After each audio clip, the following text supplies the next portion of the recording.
Hola, bienvenidos a una nueva lectura. Estoy leyendo este libro, La suerte de la consorte. Esta es la 7ª parte. Espero que te esté gustando.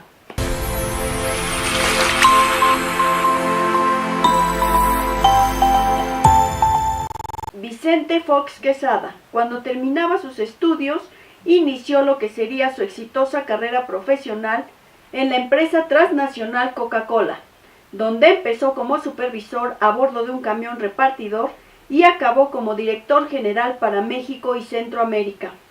Como si fuera predicador, decía que había tenido un sueño, el cual consistía en ganar las elecciones del año 2000 para dedicarse a crear las condiciones para que los ciudadanos tengan la oportunidad de realizarse y ser felices. Cuando tomó posesión de la presidencia de la República, Vicente Fox estaba separado de su esposa. El 2 de julio del 2001, día en que celebraba un año de triunfo en las urnas y su cumpleaños número 59, el cuento de hadas tuvo final feliz, cuando Vicente Fox contrajo matrimonio civil con ella, a la que consideraba la mujer ideal y muy guapetona. Había nacido en 1953 en Zamora, Michoacán, en el seno de una familia de buena posición y ferviente católica. No sorprende entonces que en sus discursos, cuando fue primera dama, Marta Sagún hablara del bien común en lugar de justicia social y se dirigiera a los mexicanos como nuestros hermanos, en lugar de como ciudadanos, y hablara de comunidad en lugar de sociedad. En 1994 se lanzó como candidata para la presidencia municipal de Celaya, haciendo campaña de casa en casa, pero aún así perdió las elecciones. Después empezó a colaborar en la segunda campaña del candidato a gobernador Vicente Fox, quien al triunfar la llamó y le encomendó la comunicación social de su gobierno. Fox la considera insustituible, irreemplazable. Tanta cercanía con Fox provocó problemas, en primer lugar, con la madre y los hijos del presidente. La hija mayor, que no la quería para nada, dijo en una entrevista que Sagún no era más que una empleada de su padre. Una vez casada con el mandatario, funcionó en la práctica como jefa de gabinete y terminó por convertirse en la funcionaria más poderosa del gobierno. Se puso a hacer muchas cosas. La primera, remodelar las casas habitación de la residencia oficial de Los Pinos, de donde sacó lo que no le gustaba, para meter muebles, adornos y otros enseres de su gusto, entre ellos 87 toallas de diversos tamaños y 18 juegos de sábanas, los cuales por su elevado precio terminaría por generar el escándalo conocido como el Toalla Gate. Una vez que estuvo casada con el presidente, empezó a llevar ropa de diseñador y joyas finas. Entre 2002 y 2003, la primera dama ejerció 280,520 pesos por concepto de vestuario y accesorios. Pronto la señora se convirtió en la primera dama mejor vestida que habíamos tenido en toda la historia de México, en términos de la calidad de su ropa, aunque no necesariamente de cómo la lucía. Pero lo que más se puso a hacer la señora Marta, como la llamaba el presidente, fue dar entrevistas para revistas, periódicos y programas de radio y televisión del país y del extranjero, en las que anunciaba sus proyectos y planes para trabajar por sus causas y cumplir con los compromisos que ella misma se asignó. La señora Sagún de Fox se montó una oficina en una de las casas que conforman la residencia oficial de Los Pinos, con secretarios, asistentes y ayudantes. Lo primero que hizo fue deslindarse de lo que hasta entonces había sido el trabajo de las primeras damas, que consistía en encabezar la institución para la infancia y la familia. No me voy a reducir a trabajar en el DIF, decía, tendré mi propia agenda. Empezó anunciando la creación de un Consejo Nacional para la Infancia y Adolescencia que ella presidiría, el cual atravesaba y se ponía por encima de 7 secretarías de Estado y de varias de las coordinaciones que habían echado a andar el presidente al tomar posesión de su cargo. Pero eso no le bastó en sus planes. Entraron la educación, la salud, la atención a los migrantes, la violencia doméstica, la salud reproductiva y la vivienda para los indígenas. Y todo eso envuelto en el discurso de lo hago por amor y lo único que quiero es servir. El típico modelo de ambición que se envuelve en el manto de humildad. Para llevar a cabo esta obra enorme, decidió crear una fundación privada a la que llamó Vamos México. Al ser privada la fundación no tenía que someterse a ninguna ley ni control, y sus socios honorarios se contaban entre los hombres y mujeres más ricos del país. Sus acciones consistían en recaudar fondos, tanto en México como en el extranjero, en efectivo como en especie, para repartir parte de ellos a organizaciones privadas de filantropía. La señora Marta, entusiasmada con el mundo de posibilidades que le dio su acceso al poder, empezó a querer poner en práctica sus ideas que ella misma consideraba novedosas e importantes. Y es que en nuestro país nadie se atreve a negarle nada a la red de familiares del jefe de la nación. Vivimos en una cultura política acostumbrada a la omnipotencia de los poderosos, con una democracia incompleta y endeble, con gran debilidad de las instituciones, fuerte personalización de la autoridad, escaso cumplimiento de la ley, ausencia de contrapoderes. Un elemento más que abona a la explicación es nuestra escasa memoria histórica y la ignorancia de muchos de quienes tienen cargos públicos. La señora Marta llegó a sentir como suyas las funciones y atribuciones de la investidura presidencial, como si también a ella la hubieran elegido. Por eso, en sus discursos decía cosas como: les voy a cumplir, no les voy a fallar, estoy comprometida con ustedes, me debo a los mexicanos. Una persona a quien nadie eligió ni nombró se sentía, sin embargo, capaz de decir: el presidente Vicente Fox seguirá al frente de este esfuerzo y yo estaré allí, junto a él, al lado de él, para cumplirle a los mexicanos y mexicanas, sobre todo a los que más necesitan. Libros completos se le dedicaron a la señora. El más célebre fue sin duda La Jefa, vida pública y privada de Marta Sagún. Rafael Loret de Mola publicó la novela Marta, también muy agresiva contra la señora y contra el presidente Fox.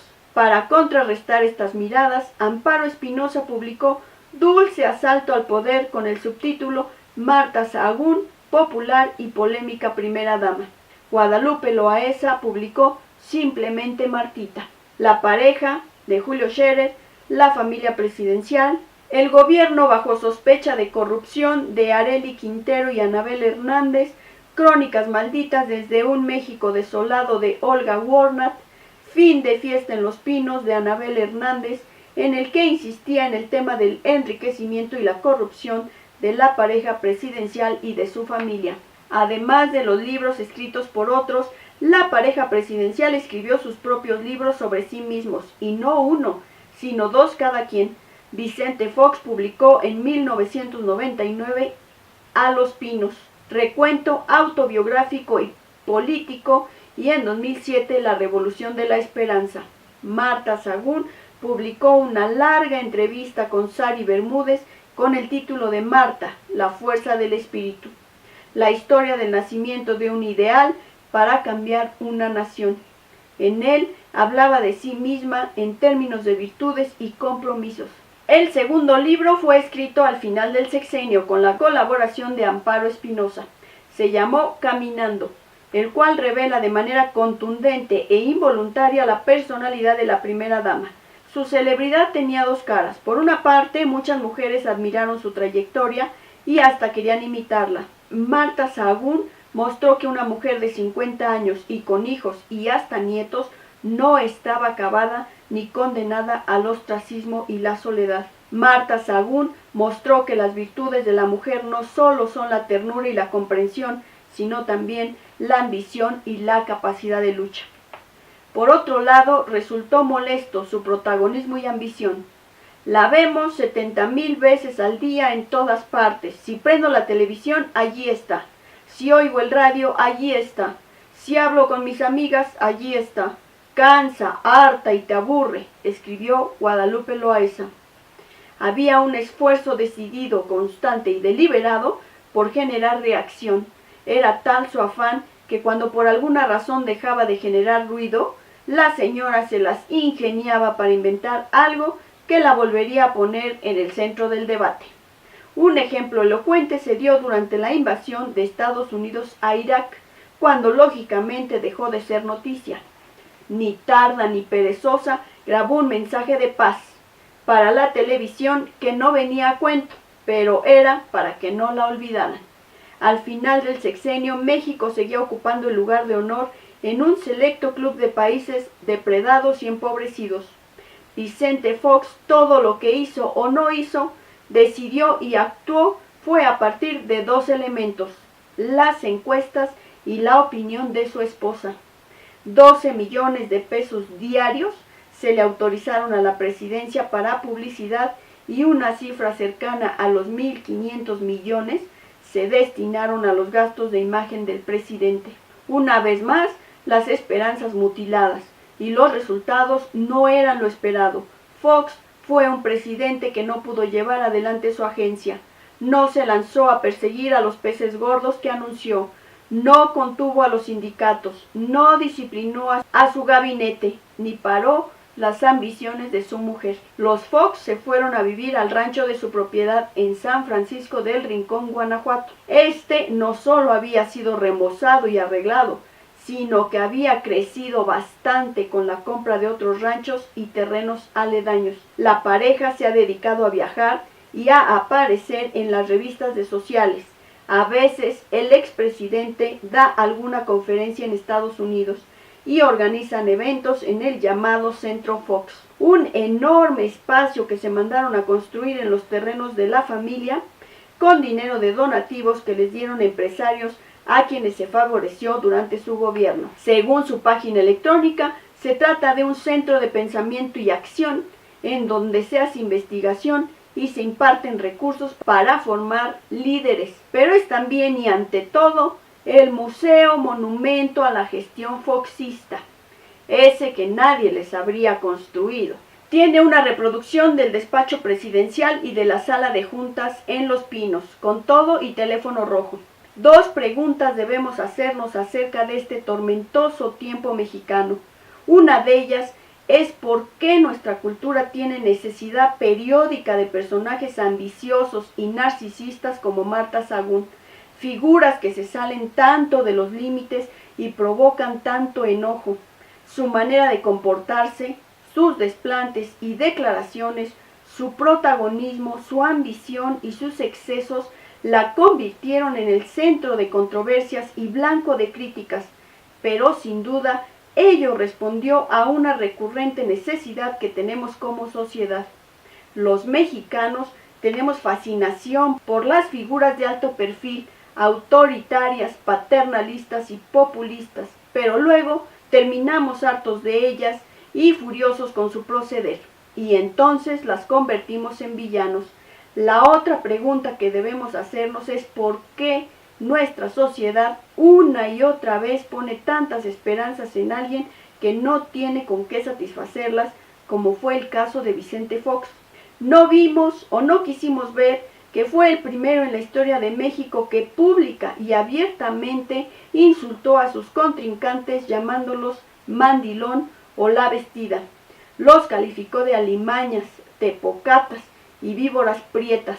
No vimos o no quisimos ver que en uno de sus libros escribió con mala ortografía, que decía que en México había ya muchas lavadoras y no precisamente las de dos patas, que aseguraba que los trabajos que hacían los migrantes mexicanos en Estados Unidos eran los que ni siquiera los negros quieren hacer, que le dijo a Fidel Castro cuando vino a la cumbre de mandatarios en Monterrey: comes y te vas, que preguntó ¿y yo por qué?, cuando le pidieron su intervención en el conflicto del Canal 40. Espero que te esté gustando la lectura de este libro, La suerte de la consorte. Ya solo me falta una última parte. Si te gustó, dale like, déjame tus comentarios, sígueme en Facebook, suscríbete a mi canal y nos vemos en la próxima lectura. Muchas gracias por escucharme.